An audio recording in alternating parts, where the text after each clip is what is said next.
Bertemu kembali masih membincangkan berkenaan dengan vaksinasi dan juga COVID-19.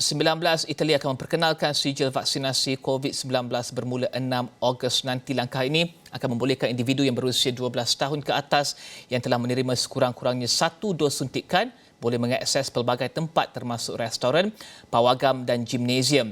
Namun setelah mendapat bantahan, PAS berkenaan tidak diperlukan untuk pengangkutan. Ini selepas penularan jangkitan semakin meningkat di Itali didorong oleh varian Delta. Jumlah kes jangkitan baru meningkat 2 kali ganda sepanjang minggu lalu dengan lebih daripada 5,000 jangkitan dilaporkan pada Khamis. Kira-kira separuh daripada populasi Itali sudah divaksin sepenuhnya. Itali mencatatkan kes jangkitan lebih daripada 4.3 juta sejak awal penularan wabak dengan 128,000 kematian direkodkan.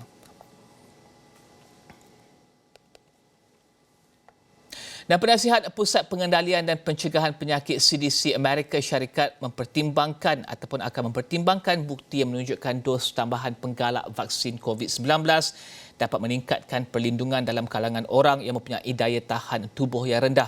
Data menunjukkan individu dengan sistem kekebalan tubuh yang rendah mempunyai tindak balas antibodi yang kurang berbanding individu sihat. Ia menuntut dos tambahan vaksin kepada mereka yang mengalami gangguan imun untuk meningkatkan antibodi mereka. Dalam kajian yang dijalankan juga, kesan sampingan jangka pendek daripada pengambilan dos ketiga vaksin mRNA seperti Pfizer dan Moderna hampir sama dengan kesan pengambilan dos pertama dan kedua. Dianggarkan 2.7% orang dewasa di Amerika mempunyai sistem kekebalan badan yang lemah menurut CDC berdasarkan data pada 2013.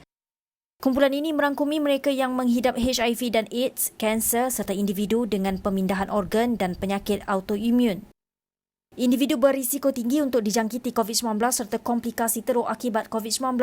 Minggu lalu Israel mula beri dos ketiga vaksin Pfizer kepada mereka yang menghidap penyakit imun lemah termasuk yang menjalani pemindahan jantung, paru-paru, buah pinggang dan pesakit kanser. CDC juga beri amaran kepada individu yang mempunyai masalah sistem imun untuk ambil langkah berjaga-jaga dengan mengambil vaksin sepenuhnya. Dan sementara itu, Presiden Amerika Joe Biden menegaskan bahawa pentadbirannya mengikuti nasihat pegawai kesihatan dan tiada keputusan dibuat dalam merubah panduan memakai pelitup muka. White House dan pegawai kesihatan awam telah berbincang sama ada untuk mengemas kini panduan pelitup muka ekoran lonjakan kes jangkitan COVID-19. I'll respond to the COVID question quickly. We follow the science.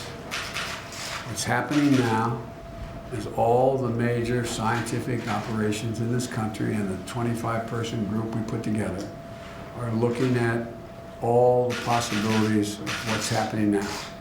We have a pandemic among the non-vaccinated, those who are not vaccinated. If you are vaccinated, you are safe. If you are vaccinated, you have over a 98% chance of never catching the virus at all. If you catch it, you're likely to, the overwhelming proof so far is you're not going to be hospitalized, you're not going to be sick. Biden berkata demikian dalam perbincangan mengenai pelan infrastrukturnya. Setiausaha Akhbar Jen Psaki sebelum ini menegaskan bahawa Pusat Pengawalan dan Pencegahan Penyakit yang membuat keputusan berkaitan kesihatan awam dan bukannya White House. Panduan semasa COVID-19 ketika ini tidak mewajibkan individu yang telah menerima vaksin lengkap memakai pelitup muka, sementara mereka yang tidak divaksinasi harus terus memakainya. Dan Perdana Menteri UK Boris Johnson dan Presiden Suruhanjaya Eropah Ursula von der Leyen gagal mencapai kesepakatan mengenai tuntutan UK untuk menstruktur semula peraturan pasca Brexit di Ireland Utara. Jelas von der Leyen, Kesatuan Eropah EU tidak akan membuat rundingan semula daripada perjanjian asal. Namun jurucakap Downing Street mengatakan Johnson sekali lagi mengulangi protokol itu tidak lestari dan mesti dirunding semula. Johnson turut menggesa Chancellor Jerman Angela Merkel untuk mempertimbangkan perubahan pada perjanjian itu.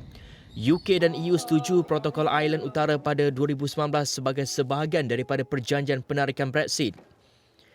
Ini sekaligus menimbulkan kesulitan di Ireland Utara yang menjadi pasaran tunggal EU bagi barangan. Kerajaan UK sebelum ini menyatakan bahawa pemeriksaan sempadan yang dikenakan terhadap barangan dari negara itu seperti termaktub dalam perjanjian terbukti tidak dapat dilaksanakan. Pada Rabu, Menteri Brexit UK Lord Frost mengemukakan tuntutan baru untuk perundian semula perjanjian. Dalam dokumen 28 muka surat itu, kerajaan UK mencadang beberapa perubahan, antaranya termasuk menghapus pemeriksaan kastam terhadap barangan di Ireland Utara. Astro melancarkan Ultra Plug and Play Box terbaru yang menawarkan pengalaman tontonan tanpa gangguan untuk semua program tempatan dan juga antarabangsa. Bahkan Ultra Box terbaru itu boleh berfungsi tanpa piring satelit sekaligus mengurangkan isu gangguan siaran yang berkaitan dengan hujan. Kotak ini tidak memerlukan sebarang piring satelit kerana sajian kandungan Astro disiarkan secara perkhidmatan stream menerusi jalur lebar masing-masing. Ultra Plug and Play Box baharu juga membenarkan pelanggan melakukan pemasangan secara sendiri dan boleh menikmati semua ciri-ciri Ultra Box seperti cloud recording dan play from start. Kotak baharu dan kad SIM Astro akan dihantar kepada pelanggan menerusi perkhidmatan kurier dan setiap komponen dipak bersama langkah panduan pemasangan yang mudah untuk pelanggan mengaktifkan perkhidmatan sendiri. What's different, I think, is that for us, we really listened to what customers were saying about what they wanted.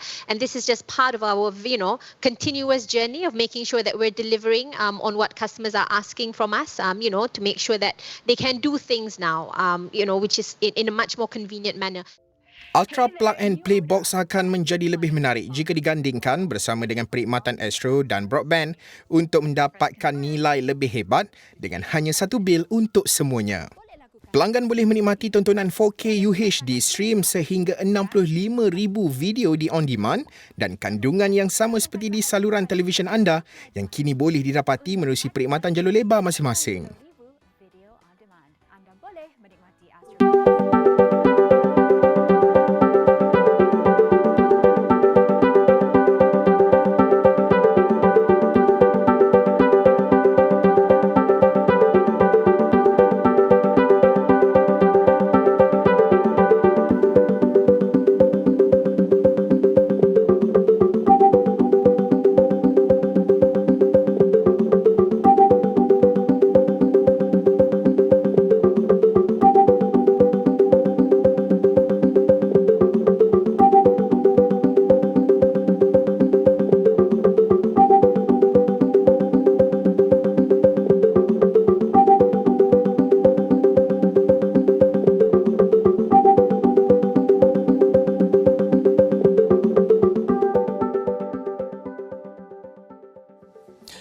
Bagaimana untuk memaksimumkan hasil pertanian melalui teknologi? Astro Awani Link dan Agrobank sekali lagi mengajak anda untuk menyertai workshop at Astro Awani yang bertajuk bagaimana untuk memaksimumkan hasil pertanian melalui teknologi. Jika anda ingin menceburi bidang pertanian atau ingin aplikasikan teknologi dalam pertanian, anda wajib menyertai bengkel online ini pada Selasa 27 Julai 2021 jam 11 pagi. Daftar sekarang di link.astroawani.com. Dan sekian Niaga Awani, ikuti bagaimana segelintir masyarakat mendepani cabaran kehidupan dalam diary lockdown di halaman mikro interaktif di astroawani.com sekarang, dan segala maklumat lain dalam astroawani.com, juga aplikasi Astro Awani. Terima kasih kerana menonton saluran berita paling dipercayai di Malaysia. Saya Rizal Zulkafli, salam hormat.